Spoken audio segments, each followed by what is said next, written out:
Hola, buenas tardes, ¿cómo están? Qué gusto estar aquí y también saludar a la gente que nos ve desde casa. Les mando un saludo muy cariñoso a todos nuestros amigos que nos siguen fielmente, que se conectan cada domingo. Dios les bendiga. Y bueno, aquí presencialmente, súper contento de estar aquí. Veo algunos rostros nuevos y me encanta. La iglesia está creciendo. En el servicio de la mañana hubo muy buena asistencia y ahora también. Y yo le doy gracias a Dios por ello, porque estamos creciendo como IPB Patria. Gracias, gracias a Dios.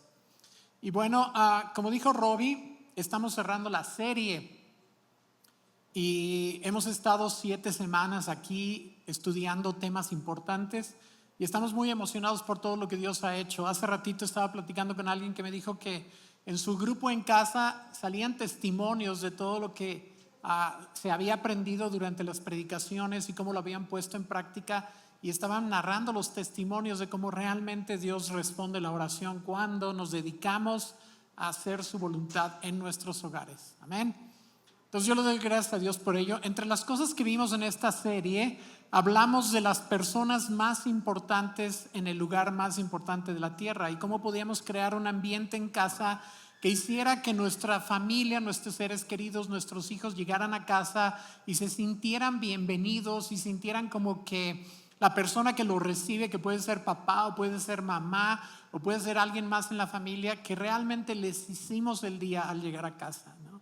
Y hablamos un poquito de esto. También hablamos del poder de las palabras y cómo nuestras palabras pueden destruir, pueden desanimar, pueden marcar de por vida o pueden trazar un destino, ¿sí?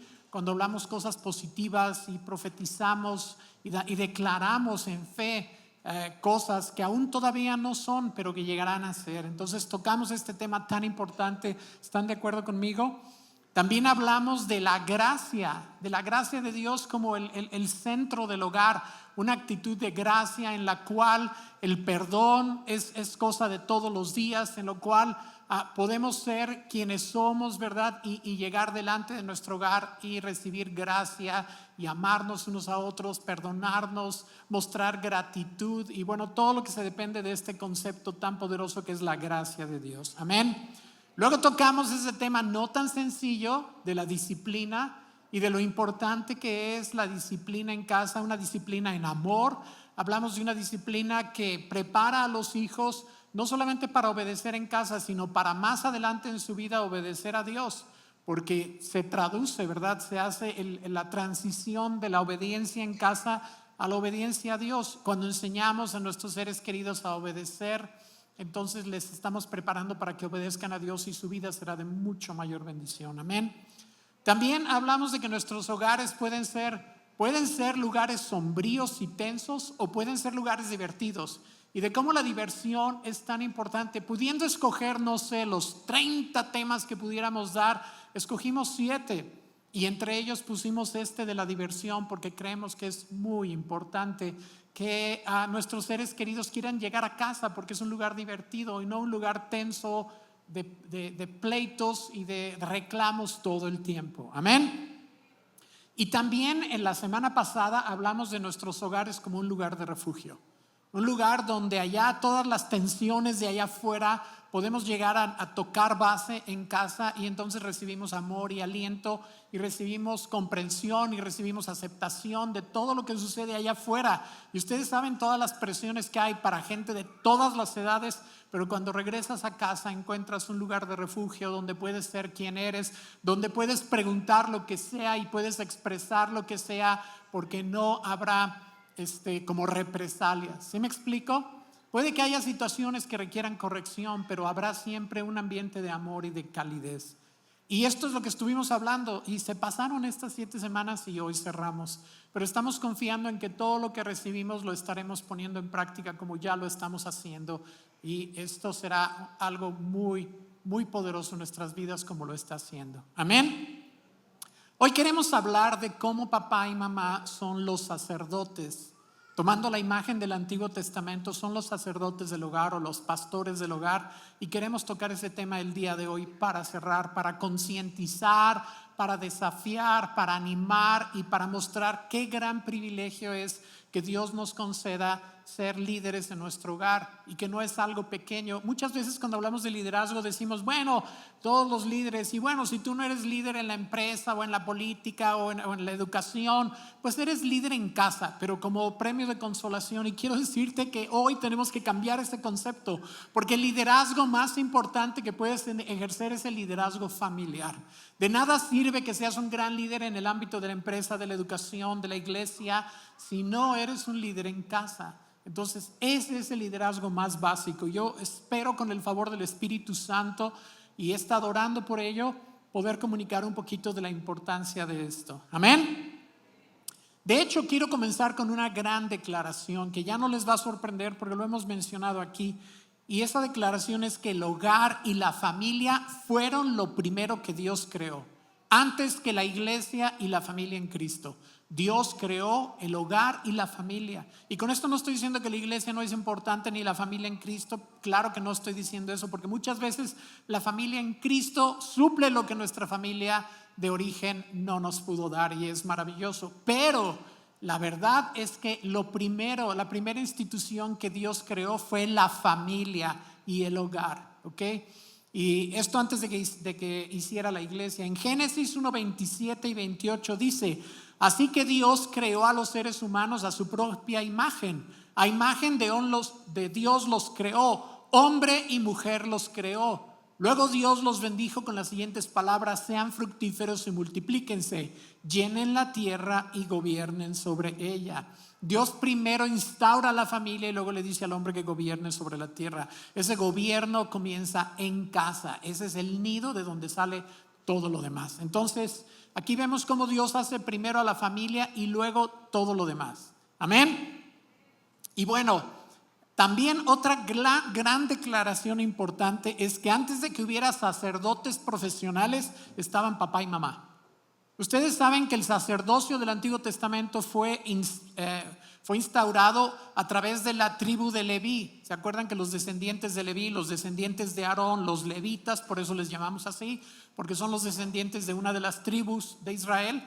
Ellos eran los que fueron designados por Dios para ser sacerdotes, y esto sucedió en tiempos de Moisés. Pero mucho antes de Moisés y antes de que hubiera sacerdotes profesionales estaban papá y mamá, y por eso podemos encontrar escenas donde se ve como un sacerdocio ejerciéndose mucho antes en la antigüedad. Por ejemplo, en el libro de Job. El libro de Job, aunque en nuestras Biblias está después de los libros de Moisés, es mucho más antiguo que los libros de Moisés y narra cosas que sucedieron antes de que se escribieran los libros de Moisés, ¿sí? Tal vez unos 2500 años antes de Cristo, tal vez 3000 años, el libro de Job.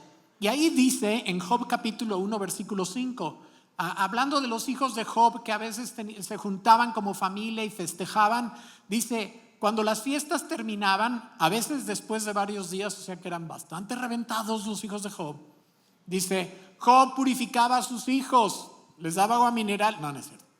Job purificaba a sus hijos, se levantaba temprano por la mañana y ofrecía una ofrenda quemada por cada uno de ellos, porque pensaba: quizá mis hijos hayan pecado y maldecido a Dios en el corazón. Esta era una práctica habitual de Job, y yo creo que los padres se pueden identificar, ¿no? Totalmente. Entonces, una vez que pasaban esas reuniones, y no estoy diciendo, estoy bromeando con lo de reventón, ¿verdad?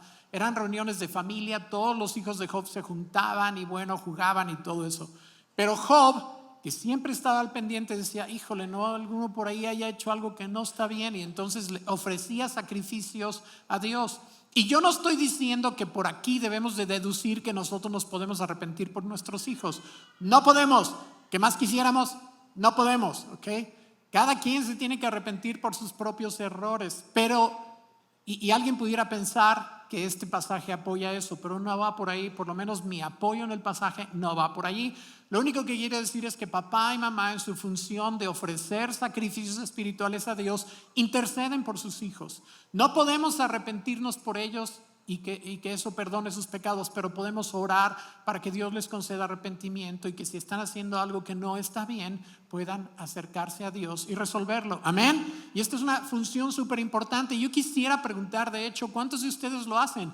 ¿Cuántos de ustedes oran por sus hijos y le dicen al Señor: Señor, y si está equivocado o si saben que algo no está tan bien en sus vidas, le dicen: Señor, concédele que se dé cuenta? ¿Cuántos de ustedes? Oran así por sus hijos, pidiendo por ellos y pidiendo cuando tal vez se desvían un poquito, cometen algún error y ustedes van allí, y esa es una función sacerdotal de intercesión delante del trono de Dios. Amén. Muy bien. Otro ejemplo es Noé. Dice en Génesis 8, 20 y 21, dice: luego Noé construyó un altar al Señor y allí sacrificó como ofrendas quemadas los animales y las aves que habían sido aprobados para este propósito. Al Señor le agradó el aroma del sacrificio y se dijo a sí mismo: nunca más volveré a maldecir la tierra por causa de los seres humanos, aun cuando todo lo que ellos piensen o imaginen se incline al mal desde su niñez. Nunca más volveré a destruir los seres vivos. Y entonces ahí estaba Noé haciendo de alguna manera propiciación por sus propios pecados, sus errores, por los pecados de la humanidad, pero estoy seguro que sus hijos estaban alrededor de él y estaban incluidos en este sacrificio. Amén. Entonces, papá y mamá, mucho antes de que hubiera sacerdotes profesionales de la tribu de Leví, ¿sí?, mucho antes de Melquisedec, mucho antes de todas estas situaciones, papá y mamá ejercían el oficio sacerdotal, llevando sacrificios delante de Dios, intercediendo por su familia y también, como vamos a ver ahorita, instruyéndoles, guiándoles en oración y todo este tipo de cosas importantes. Amén. Otra declaración importante es que la verdad es que cada uno de nuestros hogares es como una pequeña iglesia. ¿Ok? El otro día estaba yo en una boda y había varios pastores allí. Se casó un pastor de la ciudad y había varios pastores. Y uno de ellos, un amigo mío, me dijo: oye, el otro día me pasaron un dato que en Guadalajara hay como 300 iglesias.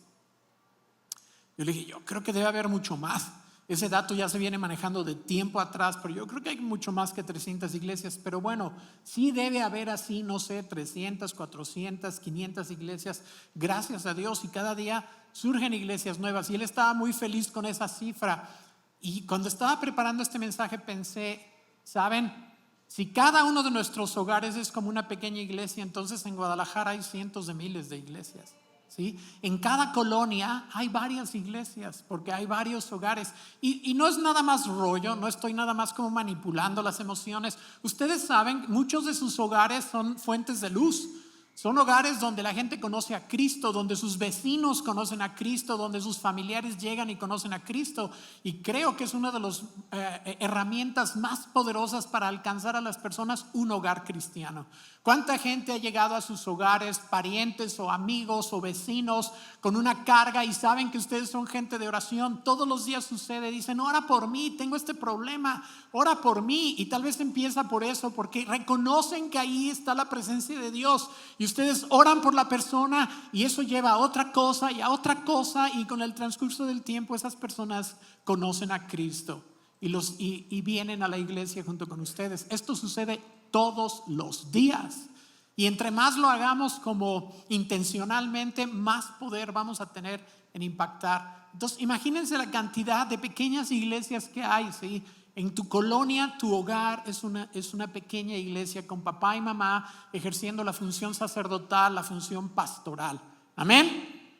Y tú me vas a decir: bueno, pero mi hogar, ¿por qué me dices que mi hogar es una iglesia? Sí, mi marido no cree en Cristo o mi esposa no cree en Cristo. Yo te quiero decir algo muy importante.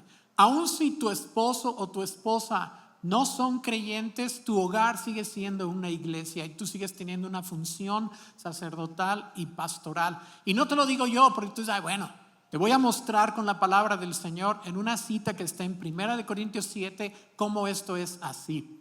Dice 1 Corintios 7, 12 al 14 en la NTV. Dice: si un creyente está casado con una mujer que no es creyente y ella está dispuesta a seguir viviendo con él, no debe abandonarla. Y si una creyente tiene un esposo que no es creyente y él está dispuesto a seguir viviendo con ella, no debe abandonarlo. Y de eso está hablando Pablo, de mantener la integridad del matrimonio en lo posible. Sé que no es el tema que yo estoy tocando, pero más adelante dice algo que respalda lo que les digo. Porque dice: pues la esposa creyente da santidad a su matrimonio y el esposo creyente da santidad al suyo. De otro modo sus hijos no serían santos, pero ahora son santos. Lo que está diciendo aquí es que con una parte, con uno de los dos que sea creyente, eso santifica el matrimonio y santifica el hogar. No estoy muy seguro de todo lo que esto implique, para confesarles, siendo honesto, no estoy muy seguro de hasta dónde llegue esa santidad. No tenemos todo el contexto, pero sí sé que si algo significa es que nuestros hogares están consagrados para el Señor y son lugares donde la presencia de Dios habita y son como templos e iglesias donde el Señor muestra su presencia, aun si solamente uno de ellos conoce al Señor. Amén. Entonces no sé todo lo que se derive de aquí, pero sé que eso es cierto. Entonces si tú, tu marido o tu esposa no son creyentes, tu hogar sigue siendo un lugar donde habita la presencia del Señor, sigue siendo una pequeña iglesia y tú tienes tus obligaciones y responsabilidades y privilegios como sacerdote familiar. Amén. ¿Cuáles son algunas de las funciones de estos sacerdotes domésticos? Yo, aun cuando antes de conocer a Cristo como lo conocemos ahora en mi hogar de origen, con mi familia, cuando vivíamos en la religión tradicional, mis papás ejercían algún tipo de sacerdocio espiritual, ¿sí? No tenían toda la revelación, de hecho carecían de la mayor parte y de la revelación más esencial, como la salvación por fe y no por obras y ese tipo de cosas, pero algo hacían. Yo me acuerdo que mi mamá ejercía algunas funciones sacerdotales porque antes de dormir ella iba con cada uno de nosotros a nuestra habitación y entonces oraba o rezaba con nosotros, ¿sí? Y nos enseñaba algunas oraciones ya hechas, pero oraba con eso y de alguna manera nos hacía sentir la importancia de Dios, ¿sí? Aunque no teníamos mucha revelación. Y mi papá los domingos nos llevaba a misa y nos llevaba a veces a fuerzas, ¿verdad? Y de alguna manera, aún sin tener toda la revelación, nosotros entendíamos que era importante buscar a Dios y eso nos preparó para el Evangelio. Ya cuando todos recibimos a Cristo, bueno, pues se abrió una puerta increíble y mi hogar literalmente se convirtió en una pequeña iglesia y luego en una gran iglesia. Amén. Y todo surgió de un hogar, de un hogar que se convirtió en una pequeña iglesia, luego una iglesia más grande y luego una gran iglesia. Amén. Entonces podemos ver el poder y la gloria que hay en nuestros hogares y lo importante que es ejercer esas funciones. Ahora, quiero hacerles una advertencia, ¿ok? Estamos hablando de que eres el sacerdote o la pastora de tu hogar y no queremos que tú vayas a agarrar una actitud así medio rara, ¿ok? Que vayas a salir con la bandera de aquí, con la bandera de que dijeron que yo soy el sacerdote de mi casa, ¿oyeron? Sí. O yo soy la pastora de mi hogar. ¿Se dieron cuenta que lo dijeron los pastores? Sí. No queremos que hagas absolutamente nada raro, como ese tipo de cosas. No queremos eso, no es lo que estamos haciendo aquí. No queremos que impongas un servicio en tu casa, ¿verdad? Con anuncios, diezmos, alabanza y todo, ¿no? No es esa la idea, ¿ok? Pero si tú haces algo así, probablemente vas a tener el efecto contrario. Amén. Que sea algo natural. Que sea algo que naturalmente surja de tu relación genuina con Dios, algo que se extiende de tu relación con Él, como algo que contagia y que surge y que se desborda sobre tu familia, no algo para lo cual tu familia probablemente no esté preparada en ese momento. Necesita surgir con tu crecimiento, con tu revelación que tienes del Evangelio y que fluya naturalmente. No hagas nada forzado, ¿sí? Haz algo que sea genuino, que sale de Dios. Y porque los hijos detectan muy fácil lo que es forzado y lo que no es genuino, ¿sí? Fíjate la forma tan orgánica en la que la Biblia nos dice cómo debemos cumplir esta labor sacerdotal. Nada menos que en el libro de Deuteronomio, que es un libro muy sacerdotal, dice, ya conocen esta cita en Deuteronomio 6, escucha, oh Israel, ¿sí? El Señor es nuestro Dios, el Señor uno es. Amarás al Señor tu Dios con todo tu corazón y con toda tu alma y con toda tu fuerza. Es el Shema Israel, ¿verdad? Con toda tu fuerza, dice versículo 6. Estas palabras que yo te mando hoy estarán sobre tu corazón, primero que nada. Y luego dice en el versículo 7, las enseñarás diligentemente a tus hijos. Pero fíjense lo que dice. Hablarás de ellas cuando te sientes en tu casa y cuando andes por el camino y cuando te acuestes y cuando te levantes. O sea, puras cosas orgánicas que suceden normalmente en tu hogar todos los días. ¿Puedes verlo? No dice aquí, levanta tu propio tabernáculo y entonces haz tu servicio a tal hora. Fíjense cómo fluye de una manera más orgánica. Es el corazón del Antiguo Testamento, el mandamiento principal. Y en ese mandamiento que dice, las enseñarás diligentemente a tus hijos, dice, hablarás de ellas cuando te sientes en tu casa, tal vez cuando te sientas a la mesa o a una reunión, ¿verdad? Dice aquí también, cuando andes por el camino, en el auto familiar, ¿no? Vas a salir de viaje, puedes decir, ¿qué les parece si nos ponemos en las manos de Dios? ¿Alguno de ustedes quiere hacer una oración? Podemos detener un momento para ponernos en las manos del Señor. Cuando andas por el camino, cuando te acuestas, antes de que tus hijos se vayan a acostar, puedes venir para darte una bendición. Te puedo bendecir. Yo recuerdo que cuando yo era niño, no nos íbamos a acostar sin que mi papá nos diera la bendición. Y digo, era una bendición muy rudimentaria porque simplemente hacía la señal de la cruz sobre cada uno de nosotros y nos íbamos a dormir. Pero si no recibíamos esa señal, no nos sentíamos a gusto para ir a dormir. Ahora, tú puedes ir mucho más allá de eso, por supuesto, y puedes bendecir a tus hijos y puedes orar por ellos, cosas sencillas, breves. No los tengas ahí sufriendo. Hazlo con mucha sabiduría, con mucha gracia, muy orgánico. Amén. ¿Y qué les enseñamos? Pues básicamente todo el contexto de Deuteronomio 6 dice amar a Dios, ¿sí? A obedecerlo y a confiar en Él. Si tú lees todo el contexto te vas a encontrar con estos tres grandes temas: amar a Dios, obedecer a Dios y confiar en Dios. Con tu vida, con tu testimonio, con tus palabras oportunas, enseña a tus hijos a amar a Dios, a obedecer a Dios y a confiar en Dios. Amén. Una de las labores más importantes es esta de llegar delante de Dios. Los sacerdotes en el Antiguo Testamento se presentaban delante de Dios. El sumo sacerdote una vez al año en el lugar santísimo, y todos los días en el resto del templo los sacerdotes estaban buscando la presencia de Dios. Dice el Salmo 51, 16 y 17, hablando el rey David a Dios: tú no deseas sacrificios, de lo contrario te ofrecería uno. Tampoco quieres una ofrenda quemada. El sacrificio que sí deseas es un espíritu quebrantado. Tú no rechazarás un corazón arrepentido y quebrantado, oh Dios. Salmo 51. Cuando David metió la pata de la manera más garrafal en su vida y se metió con Betsabé y mandó matar indirectamente a su marido, él se dio cuenta de que los sacrificios de animales no eran suficientes. Tuvo una revelación del Nuevo Testamento ahí en medio de su necesidad y se adelantó a lo que en el Nuevo Testamento se nos enseña en libros como el libro de Hebreos, de que esos sacrificios eran temporales y no tenían realmente el poder de salvar y de cambiar. Pero David, en su necesidad y en su dolor por haberle fallado a Dios de una manera tan garrafal, se dio cuenta y dijo: los sacrificios que realmente importan es el corazón quebrantado. Y yo, cuando conocimos a Cristo en mi familia, mi papá, recuerdo que se levantaba muy temprano y se iba a un rincón donde tenía un escritorio ahí en la sala y se ponía a orar y tenía su Biblia. Y ya nosotros nos levantábamos y yo a veces lo veía y él estaba ahí en su rincón orando y leyendo la palabra de Dios fielmente todos los días. Y había veces que me tocó escucharlo como sollozando.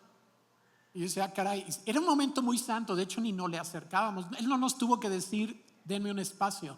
Era un momento súper santo. Yo me imagino que cuando estaba ahí muchas veces sentía el peso de su responsabilidad y sus errores y pedía perdón a Dios y limpiaba primero su vida y su corazón antes de pretender limpiar nuestras vidas y nuestros corazones. Amén.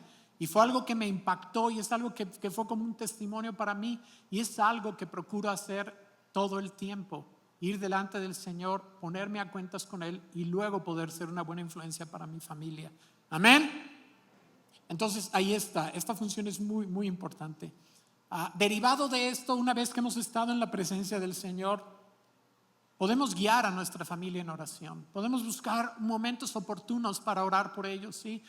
Y ustedes saben, cuando están así buscando la oportunidad a la hora de la comida, o si hay un festejo o un cumpleaños o algo, buscar ese momento donde oras y bendices a la persona que cumplió años, a tu hijo, tu hija, tu esposa, tu esposo, y haces algo ahí de un momento como tan ordinario y tan común, haces algo súper de la presencia de Dios. Amén. ¿Están conmigo? Gloria a Dios. Entonces guiamos a nuestra familia en la oración. Algo súper importante es la enseñanza. Ya lo vimos, pero tengo esta otra cita de Proverbios 22:6 donde dice: instruye al niño en el camino correcto y aún en su vejez no lo abandonará. ¿Ok? Y no quiere decir que tengas que hacer un salón de clases de tu casa. No necesariamente quiere decir eso, ¿sí? Pero quiere decir que tú conoces los momentos oportunos. ¿Sabes cuándo es el momento oportuno de que estás a lo mejor cotorreando o estás en la cena al final del día platicando con tu familia o con alguno de tu familia y estás ahí platicando y de repente sabes que es un momento para instruir y sacas tu cachucha de sacerdote y te la pones? ¿Sí? No literalmente, no os vais a espantar.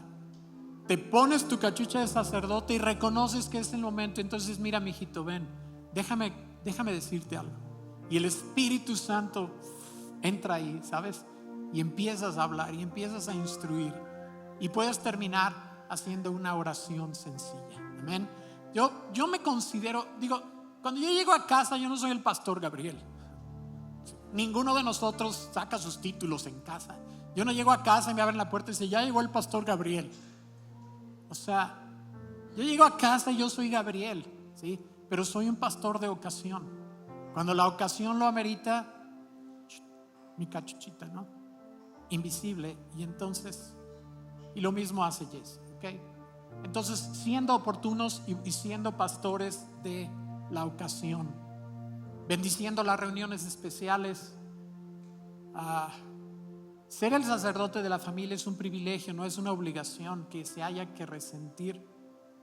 Tercera de Juan 4 dice: no hay nada que me cause más alegría que oír que mis hijos siguen la verdad. ¿No es cierto esto para cada uno de los padres? No hay nada que me cause más alegría que oír que mis hijos siguen la verdad. ¿Y qué es lo que nos causa más tristeza? Lo contrario, ¿verdad? Cuando alguno de los hijos no sigue la verdad, es lo que más entristece.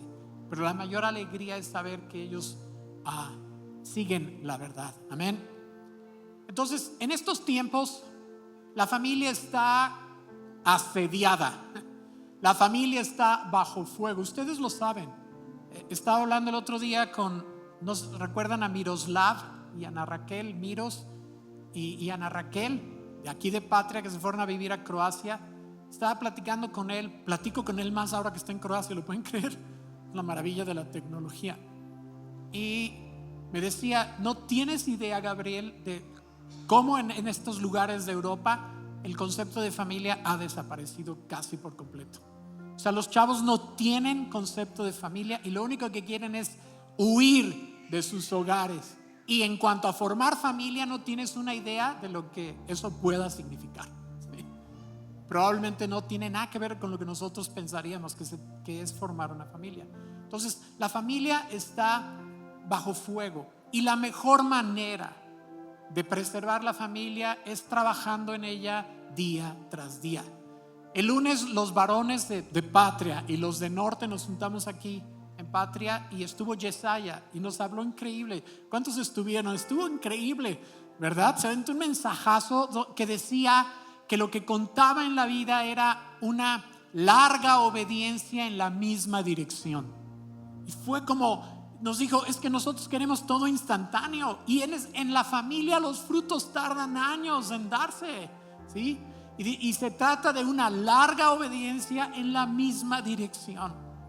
Y esto es lo que va a transformar nuestros hogares y nuestras familias. Si nosotros persistimos, perseveramos, si no nos desanimamos, no importa los desafíos que tengamos. Tal vez alguno de ellos no está siguiendo en este momento los caminos de Dios. Tal vez su mentalidad se ha hecho muy diferente o muy contraria a lo que tú crees. No te desanimes. Tengo 40 años de pastor y he visto familias que los hijos han llegado a cierta edad y se han rebelado y se han apartado de los caminos de Dios. He estado con padres, he orado con padres que derraman lágrimas y dicen: no entiendo cómo, si desde pequeñito lo instruimos. Y hemos pasado tiempos de mucho dolor solo para unos años después ver a esos hijos e hijas regresar a los pies del Señor con mayor pasión que nunca y ser utilizados por Dios de una manera impresionante. Entonces tengo una perspectiva larga, y esa perspectiva larga, de una larga obediencia en la misma dirección, esa perspectiva me da toda la confianza para animarte y decirte que si aún estás en un desafío con algún miembro de tu familia, no te desanimes, porque el Señor es fiel y los frutos en el hogar tardan tiempo en darse. Y yo no sé cuánto de la gracia de Dios hayas experimentado, no sé cuáles son las circunstancias en tu hogar, pero sé que la gracia de Dios está allí porque tú estás aquí hoy. Y eso me dice que tú amas y valoras al Señor por encima de todo, y porque has estado estas semanas recibiendo estos mensajes. Así que yo te animo en el nombre de Cristo a que cobres fuerza y te mantengas día tras día en lo que crees, y que confíes y que sepas que el Señor va a hacer la obra que tú no puedes hacer, pero tú con tus oraciones, y tú como un sacerdote o una pastora en tu casa puedes y vas a ver el fruto de todo tu esfuerzo y de toda tu fe. Amén. Nos podemos poner de pie.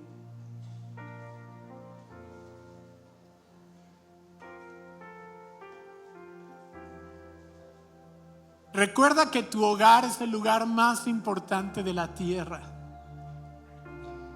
Si algo se te queda en tu corazón, tu hogar es el lugar más importante de la tierra. Y ahí vas a ver los milagros más gloriosos y los testimonios más grandes en tu hogar. Amén. Antes de orar por ti, yo quisiera dar la oportunidad para aquellas personas que están acercándose al Señor, que a lo mejor han estado viniendo a la iglesia, tienen poquito, están aquí hoy por primera vez, o que han estado viniendo y que han estado como recibiendo un mensaje y tal vez no han tomado una decisión de entregar su vida a Cristo. Yo quiero dar la oportunidad. Saben que cada domingo abrimos un espacio, pase lo que pase, porque sabemos que algunos de ustedes están escuchando la voz de Dios. Algunos de ustedes están acercándose al Señor y tal vez algunas cosas son muy nuevas para ustedes, pero están empezando a captar que Jesucristo hizo algo tan trascendental que cambió nuestro destino eterno. Tal vez han estado aquí y han dicho: no entiendo todo lo que dicen aquí, pero entiendo que Jesucristo hizo algo de proporciones increíbles. Hace 2000 años en esa cruz hizo algo que no puedo captar totalmente, pero que tiene que ver conmigo, que tiene que ver con mi salvación. Que Jesucristo tomó mi deuda en la cruz y la pagó completamente, mi deuda con Dios, y que me está ofreciendo salvación eterna si tan solo yo puedo confiar en Él. Si tan solo puedo creer que Él borró mi deuda, lo creo de mi corazón, en ese momento recibo la salvación que Él compró con su sangre. Si tú estás ahí en ese momento, yo quiero invitarte a que recibas al Señor y le digas: sí, lo creo, de una manera formal. Él siempre está esperando que le demos un sí muy consciente, muy marcado. Amén. Si tú estás aquí hoy y quieres recibir a Cristo en tu corazón, te voy a pedir que levantes tu mano ahí en tu lugar. Levanta tu mano y permíteme hacer una oración por ti. Tal vez aquí estás y has estado acercándote a Él. Si tú quieres recibir a Cristo, si quieres tomar esa decisión y dar ese paso, ahí en tu lugar, levanta tu mano. Los demás podemos inclinar nuestro rostro y dar un momento de privacidad, pedir al Espíritu Santo que Él haga la obra y que Él toque los corazones.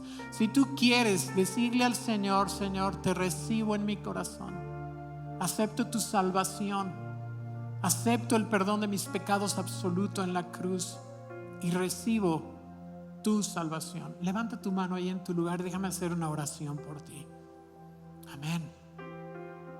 ¿Hay alguien que quiera hacerlo? Si levantaste tu mano, te puedo pedir que pases aquí al frente un momentito. Yo sé que no dije que te iba a pasar al frente, pero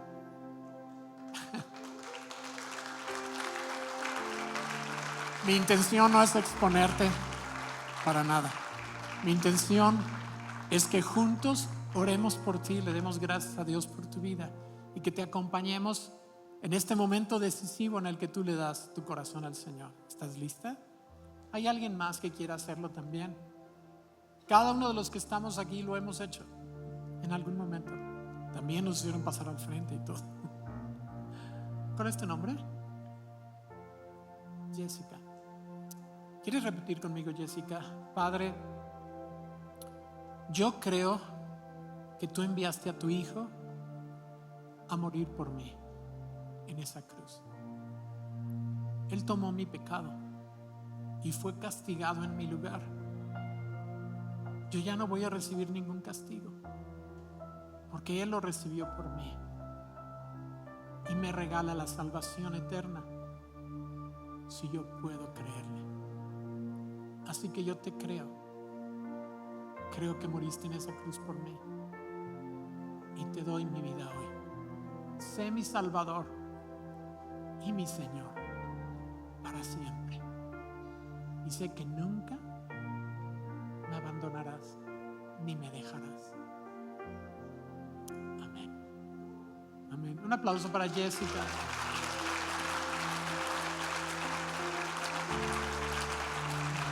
¿Puedes acompañar a Claudita un momentito?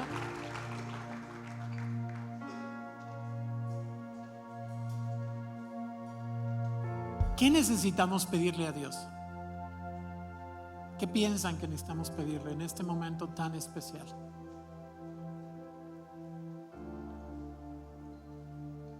¿Qué piensan? Que nos abra los ojos y los oídos para escucharlo. Amén. Amén. ¿Qué más creen que debemos pedirle? Sabiduría. Qué importante, ¿verdad? ¿Cuántas veces nos damos de topes contra la pared porque decimos, ¿por qué no fui más sabio? Abrí mi bocota, tomé mi decisión y lastimé. ¿Por qué no fui más sabio? Amén. ¿Qué más? ¿Qué más piensan que podemos pedir en este momento? Porque nos lo va a conceder, su Espíritu Santo está aquí. ¿Qué más creen que debemos pedirle? Ser obedientes, ser los primeros en dar testimonio, ¿verdad? ¿Qué más? Salud, claro. ¿Qué sucede cuando una persona pierde la salud gravemente? No es lo primero que piensa, no sé si voy a alcanzar a ver a mis hijos, ¿verdad? El otro día mi mamá me dijo, yo quiero irme con el Señor, pero me gustaría ver lo que va a pasar con mis hijos y mis nietos. Así que, Señor, estás escuchando estas peticiones del corazón. Estamos totalmente confiados en ti. Sabemos que tu Espíritu Santo está aquí y está inspirándonos y diciéndonos qué es lo que más anhelamos en la vida. Y lo que más anhelamos en la vida, Señor, es poder reflejar a Cristo en nuestros hogares. Poder llevar a nuestros seres queridos a tus pies y que ellos puedan enamorarse de Cristo con ese amor que tenemos nosotros, Padre. Pedimos la sabiduría para poder instruirlos en tus caminos, Señor. Pedimos ser los más obedientes de tus hijos para poder dar un testimonio de lo que esperamos ver en sus vidas, Señor. Pedimos salud para poder hacerlo, Señor, y que nada nos estorbe, Señor. Padre, aquí estamos sintiendo todo el peso de la honra de nuestros hogares, Señor. No un peso que aplasta, sino un peso que nos eleva y que nos hace darte gracias, Señor. Así que juntos como familias te pedimos que tu Santo Espíritu dé fruto en todo lo que hemos visto y lo que tú nos seguirás hablando al respecto de nuestros hogares, Padre. Aquí están nuestros hogares, Señor, son para ti. Que realmente estos hogares, Señor, se manifieste que somos iglesias en nuestra colonia, Señor. Todo esto para la gloria de Cristo. Amén. ¿Les parece si alabamos al Señor?